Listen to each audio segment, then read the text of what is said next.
देखें, ये सवाल बहुत सारे लोगों का होता है कि वो कह रहे हैं कि टाइटल सूट जो केस है ना वो इतना लंबा क्यों चलता है। अब ये कह रहे हैं जमीन पर 3 साल से केस चल रहा है लेकिन अभी तक कुछ नहीं हुआ। सरकार को इस पर ध्यान जो है वो देना चाहिए। तो देखें, हम आपको बताएंगे आखिरकार ये टाइटल सूट जो केस है उसमें कितना समय लगता है और लंबा होने का आखिरकार जो है ना लंबा समय जो चला जाता है इसकी वजह क्या होती है। और इसके अलावा यानी इसी प्रकार का अगर आपके पास भी कोई सवाल है आप हमें कमेंट कर सकते हैं। हम आपको बताएंगे वीडियो के माध्यम से आपको क्या करना है, कैसे करना है, कौन सा प्रक्रिया आपके लिए सही रहेगा। तो देखें, टाइटल सूट आखिरकार जो केस लोग करते हैं ना ये होता है मालिकाना हक का केस।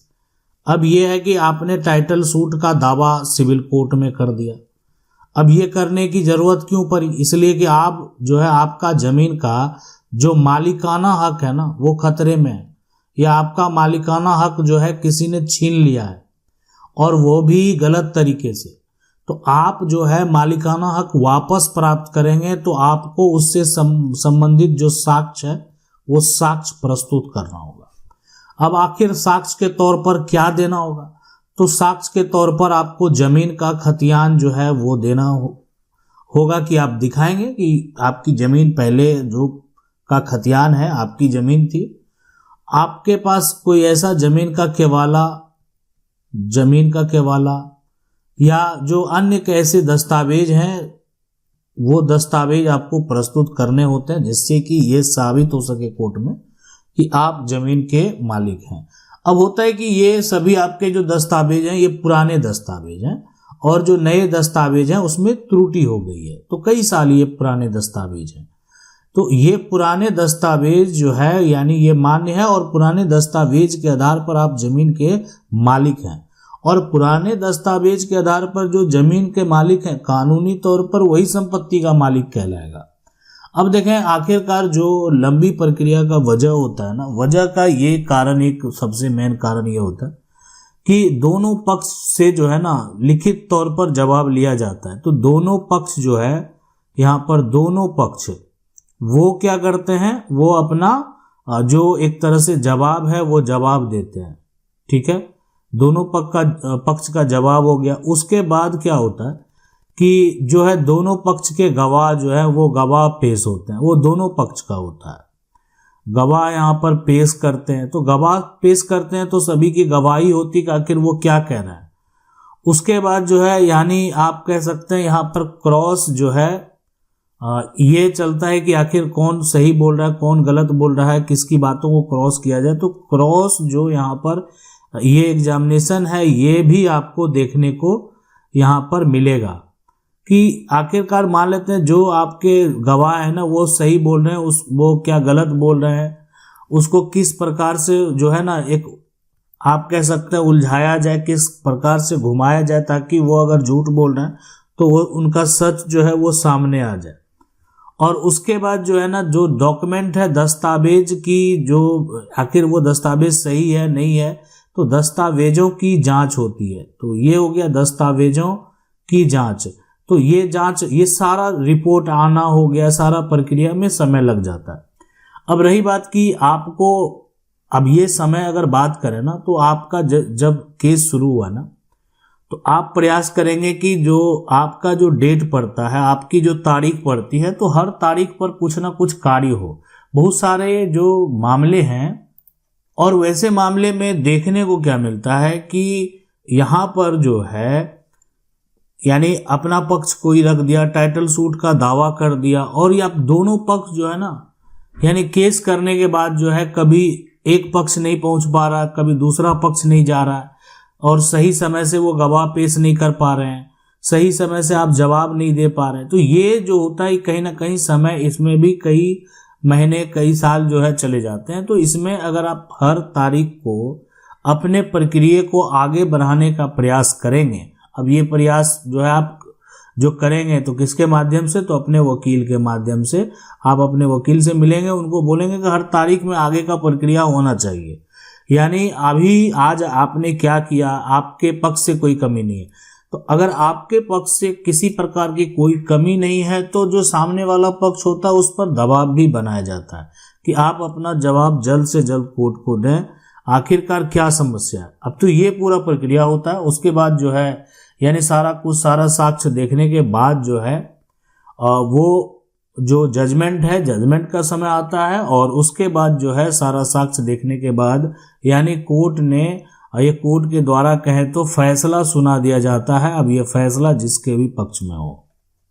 अगला सवाल ये देखें कि सर मेरे जो दादा है ना, दादा के नाम से जमीन है, लेकिन यहाँ पर जो है ना हमारे पास कागज नहीं है। अब ये जमीन 1950 के पहले का है, दूसरों ने यहाँ पर कब्जा कर लिया है, ठीक है। तो अब यहाँ पर देखें कि जमीन जो है यहाँ दादा के नाम से जमीन है, ठीक है, दादा के नाम जो है जमीन दर्ज है, और जमीन का सबसे पहले जो है यहाँ पर कागज नहीं है। तो देखें कागज नहीं है तो कागज निकल सकता है।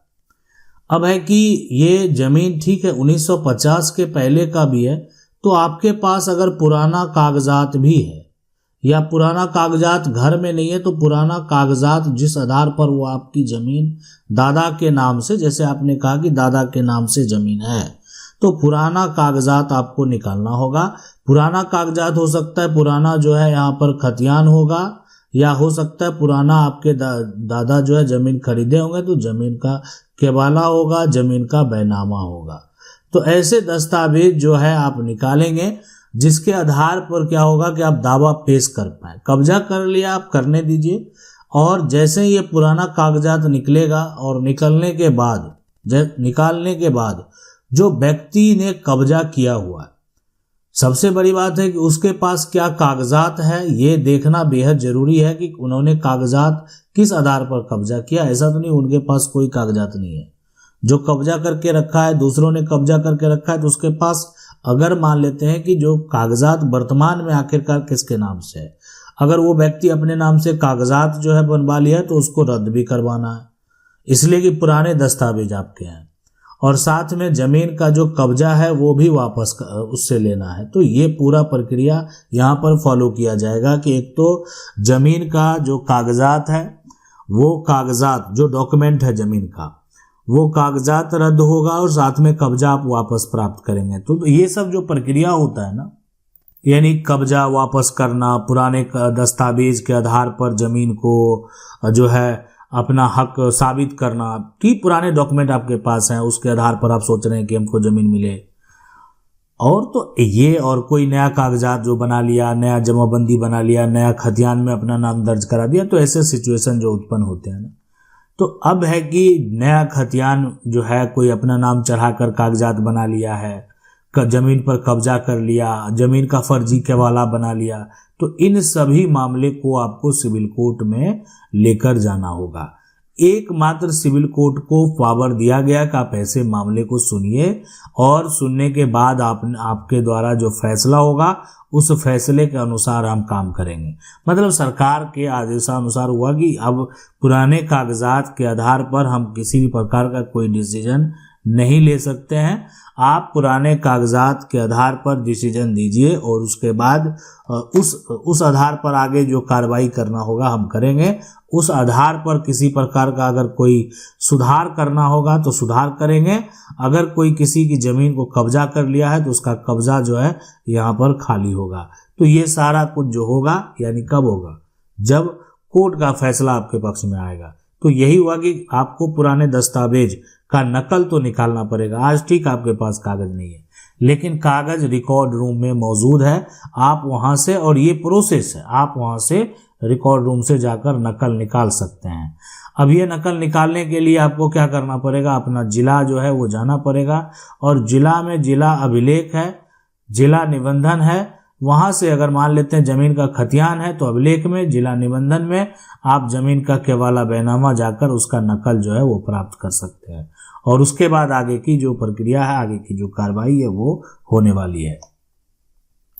अब अगला देखें, यहाँ पर जो सवाल है ये कह रहे हैं सर एक 400 जो है ना 400 गज की प्रॉपर्टी है, जिसमें उस जमीन के यहाँ मालिक का एक यहाँ पर पड़ोसी के साथ जो है कुछ पार्ट को लेकर सिविल कोर्ट में केस चल रहा है।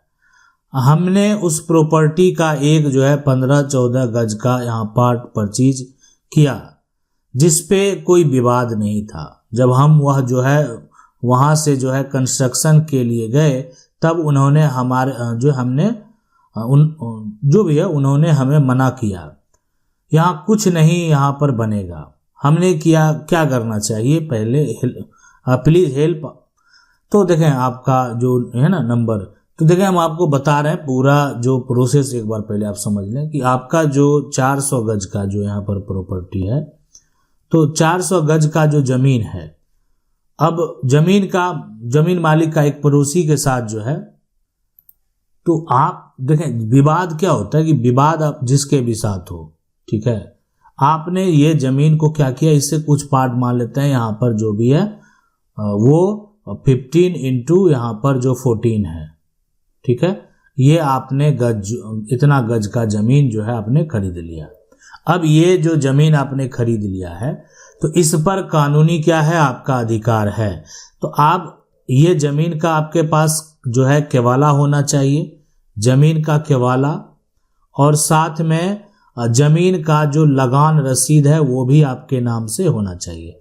यानी जो म्यूटेशन रिकॉर्ड है उसमें भी, जो रेवेन्यू रिकॉर्ड है उसमें भी आपका नाम दर्ज होना चाहिए। यानी केवाला का लगान रसीद जो है वो कटना चाहिए, ताकि ये एंट्री हो जाए कि आप जो है अब सरकार को राजस्व दे रहे हैं। ये दोनों डॉक्यूमेंट है आपके पास, तब आप जो है यानी अब अगर कोई रुकावट करता है तो आप उसके खिलाफ जो है FIR दर्ज करा सकते हैं।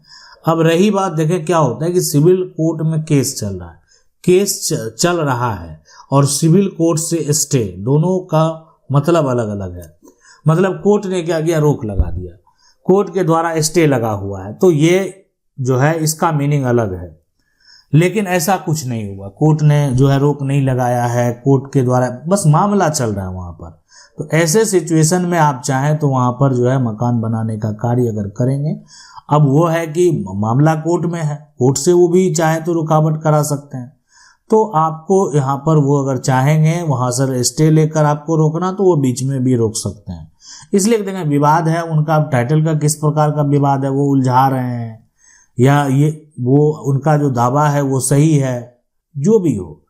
लेकिन मामला देखें, ये चीज़ पहले जमीन खरीदने से पहले एक बार जरूर पता कर लें, और ख़ास करके जितने भी परिवार में हिस्सेदार हैं उससे भी पूछ लें कि ज़मीन पर किसी प्रकार का विवाद नहीं होना चाहिए। और जहाँ पर क्या होता है कि ज़मीन आपने पहले खरीदा, टाइटल सूट बाद में हुआ, तो ये होता है कि ये लगता है कि उलझाने के लिए भी ऐसा किया हुआ। ऐसे सिचुएशन में फिर आपको कोई दिक्कत नहीं होने वाला। अब होता है कि टाइटल सूट जो है पहले से चल रहा था, आपने ज़मीन खरीदा और मामला जो है कोर्ट में लंबित है। अब वो जो है एक तरह से उस आधार पर जो है आपको रोकने का प्रयास करते हैं, फिलहाल टेम्प्रोरी भी, जैसे भी आपके साथ वो जो डिस्टर्ब करने का प्रयास करेंगे, कि इसलिए कि वो भी चाहेंगे जिस जमीन के लिए वो दावा किए हैं वो उस जमीन पर किसी प्रकार का कंस्ट्रक्शन नहीं हो, ताकि कल को भविष्य में उनको एक बड़ा समस्या हो सकता है अगर कंस्ट्रक्शन हो गया तो इसलिए ये जानना समझना भी बेहद जरूरी है कि किस प्रकार से अगर कोर्ट से वो स्टे लेकर आपको रोकेंगे तो आपको फिर रुकना ही पड़ेगा। अगला जो सवाल है ये कह रहे मेरे दादा के नाम से खेत है और 70 साल से कब्जा है। उस समय मेरे दादा जो है जमीन को छोड़कर छत्तीसगढ़ आ गए और जमीन उड़ीसा में है, तो मेरे बड़े पापा भी गए उनको यहाँ पर जो है, तो ये क्या हुआ, तो देखें ये इनका जो दादा है ना, दादा ही जमीन को छोड़ दिए और छत्तीसगढ़ आ गए और ज़मीन जो है उड़ीसा में है और मेरे बड़े पापा भी गए उनको। तो देखें ज़मीन को कैसे हासिल करें, ज़मीन का हासिल करने के लिए ज़मीन का जो कागजात है वो कागजात जो है वो आपको क्या करना है, निकालना है, ताकि जो आप कह रहे हैं कि मेरी ज़मीन है, ठीक है, और तो आपको क्या करना है, कागजात निकालना है और कागजात जो भी है, जो भी डॉक्यूमेंट है, और उसके बाद आपको क्या करना है, सिविल कोर्ट में डायरेक्ट जाकर केस फाइल कर देना।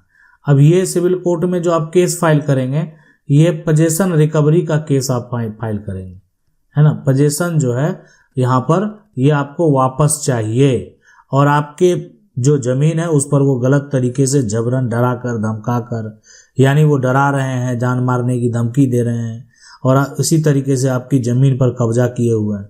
तो ये जो है ना, यहाँ पर 70 साल हो या 100 साल हो, आपको जब जानकारी हुई आपने जाकर दावा कर दिया, आप जो है उत्तराधिकारी हैं, आप जाकर केस फाइल कर देंगे, उस व्यक्ति को जवाब देना पड़ेगा कोर्ट में कि आखिरकार वो आपकी ज़मीन पर किस आधार पर कब्जे में है, आखिर कौन सा आधार है जिस आधार पर वो आपकी ज़मीन को कब्जा किया हुआ है, ये पूरी जानकारी उसको देनी होगी। आशा करते हैं वीडियो अच्छा लगा होगा। अगर आपका भी इसी प्रकार का कोई सवाल है, आपको क्या करना है, कमेंट में जाना है, पूछना है। मेरा प्रयास रहेगा हम आपको वीडियो के माध्यम से बताएंगे क्या सही है, कौन सा रास्ता आपके लिए सही होगा। मिलते हैं अगले वीडियो में, तब तक के लिए जय हिंद।